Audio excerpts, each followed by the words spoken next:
Hi, I'm Anna. Welcome back to Books on the Go.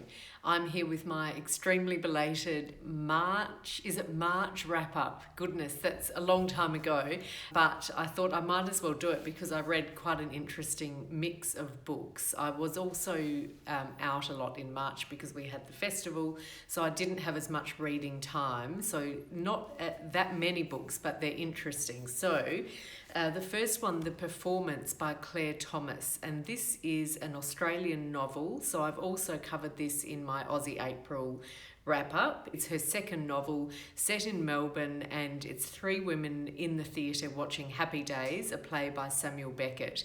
And while that's going on, we hear their inner thoughts and inner monologues, which is that experience of being in the theatre and your mind sometimes drifts off, sometimes you're really focusing on the play and sometimes thinking about what, other things that are happening. And so it's very well observed, and we have Margot, who's in her 70s or who's about 70. She's an academic. Ivy, who's a philanthropist in her 40s, and Summer, who's a younger character. She's in her 20s and she works as an usher in the theatre, and she's also an aspiring actor.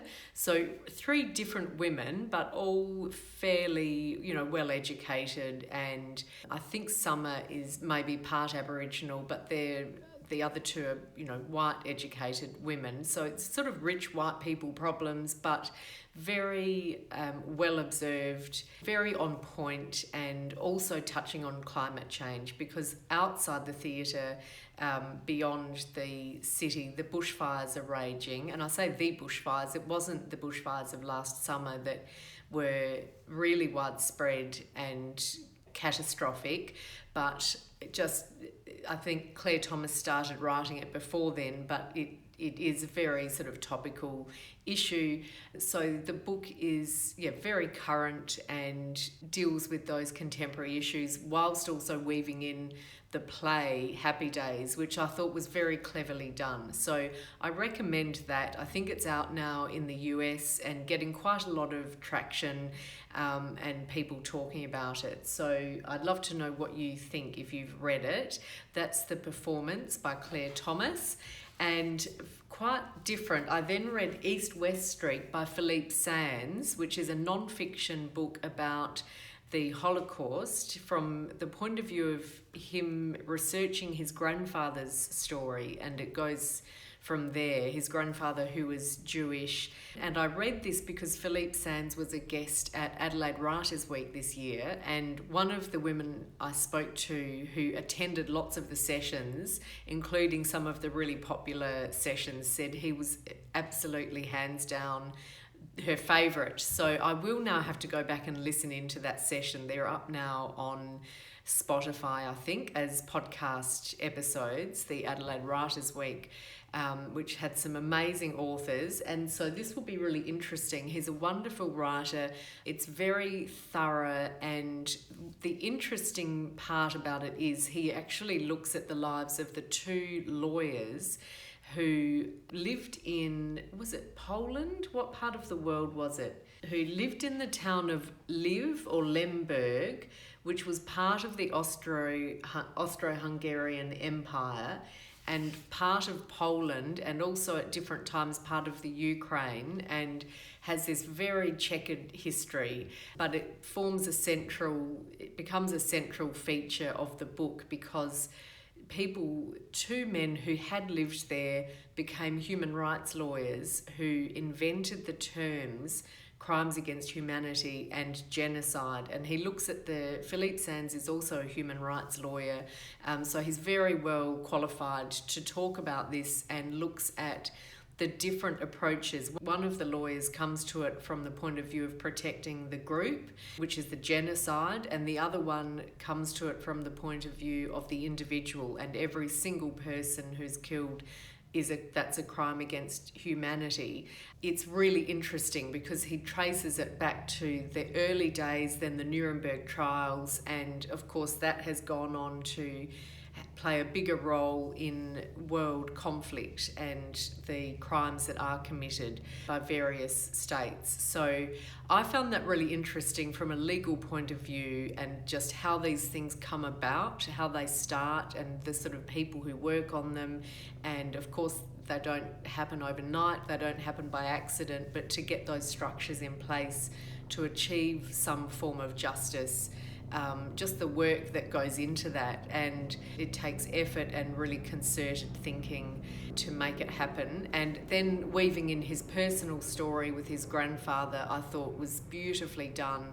So it's a very comprehensive book and quite esoteric at times, in that he really does go through the details of the process of getting to the Nuremberg trials, but quite dramatic, because he opens and then ends with the trial of one of the Nazis in particular, and whose name was Hans, I think, whose name was Hans Frank. And he sort of focuses on Hans Frank as the common thread through the book, so that you see how he came to power, and what he did, and then ultimately his fate at the trial in Nuremberg. So I really enjoyed it. I don't know that it would be, some people might find it a little bit dry, but I really enjoyed it, because despite the fact that it's so detailed, his writing style is really fluid. He has a good narrative writing style and very fluid and engaging. So I found that, easy to read. I learned a lot from it, and it's still a part of history that I think we should always remind ourselves of. And I liked the point of view that he wrote from, which was curiosity, a family who's been affected, but also quite rigorous and forensic with that legal mind. So yeah, really interesting. That's East-West Street, which I can recommend. It's not his latest one, and I've forgotten the name of his latest one, but which has just come out in the last year, and that's the one I think he talked about at Adelaide Writers Week. But this one I thought looked good, and it won the Baillie-Gifford Prize, so I thought I must check that out first. And then obviously a change of pace again, very different, The Beautiful Mystery by Louise Penny. So this is another one in the Armand Gamache series. He is a homicide detective in Montreal, but a lot of the books take place in a small town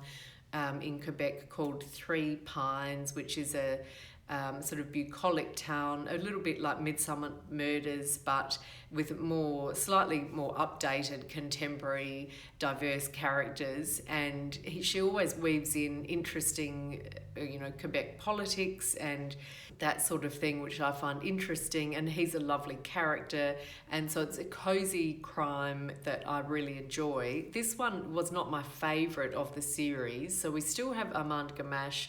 We also have his sidekick, Beauvoir, I think his name is, who's a different sort of character, and they go to investigate a murder at a monastery.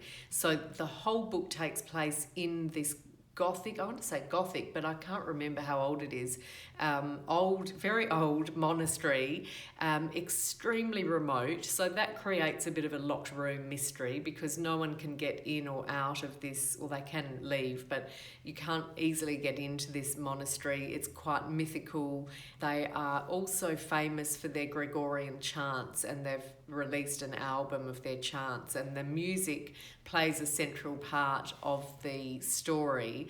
I found it, good, but quite slow, and I didn't necessarily love being in the monastery. Yeah, I just thought it dragged a little bit compared to the other ones. So I'm not, completely recommending it, but the series as a whole I really enjoy. So still like Louise Penny, I'd still read the next one in the series, but no, I don't want to go back to the remote monastery. So that was the beautiful mystery.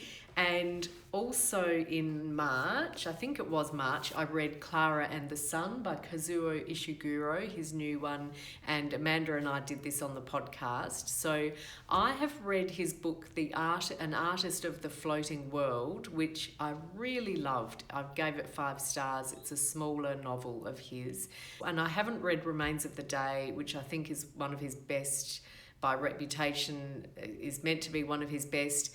And I haven't read Never Let Me Go, which is the dystopic novel that was then made into the movie, but I have seen that movie, so I don't particularly want to, I'm not drawn to read the book, but I thought it was very interesting twist, and really the movie was well done. But no, it's not, dystopia is not really my thing, nor is science fiction or that sort of genre. So this, which is both science fiction and dystopia, not immediately a book that I would love, but I was intrigued to read it. It's very engaging, really easy to read. It was a quick read.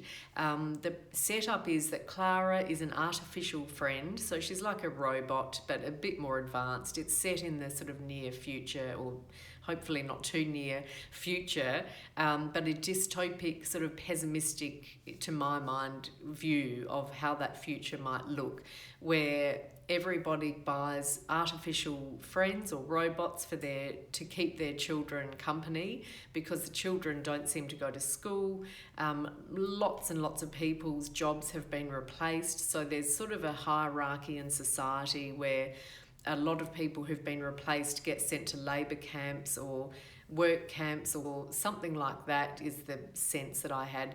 And then there are families who are very isolated from each other, and then they train up. Some of the children, if they're gifted, get trained up perhaps to have a job or have some place in society. So it's very class and hierarchy driven society.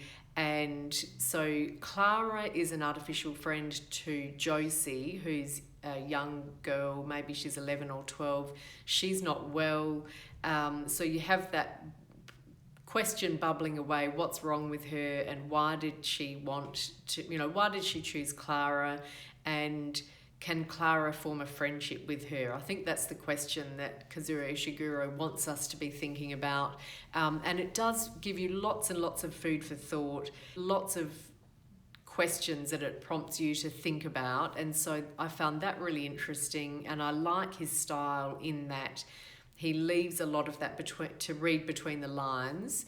And so that was really good, but I just didn't love I found the way he dealt with the AI a bit clunky, because he was trying to explain how it worked and what Clara could or couldn't do. So she's still, despite the fact that society's moved so far on that it's this dystopia that we're meant to be thinking is real, so it's that far advanced, but Clara still can't walk outside without being, losing her balance. She has to be really careful outside, and the mother still drives, so they don't have self-driving cars. So some of it, because he went into the mechanics of it, I thought that didn't work as well, because it made you stop and think about, but that wouldn't, whether that would or wouldn't be the case. And also I'm not into that anyway in novels, so that didn't work for me as much. But Clara was really sympathetic, really engaging. If you believe that she could be a protagonist, then once you get over that,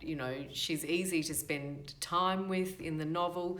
And Josie was quite interesting. So I'm not raving, but I think it throws up lots of interesting issues, and it's handled intelligently. So I think almost a good book club book, maybe, because you can talk, there's lots you can talk about with this one. So that was Clara and the Sun. They're all the books that I read in March that I can remember, because it was so long ago. I'm sure there were others. Let me know what you've been reading, and I will see you soon. Bye for now.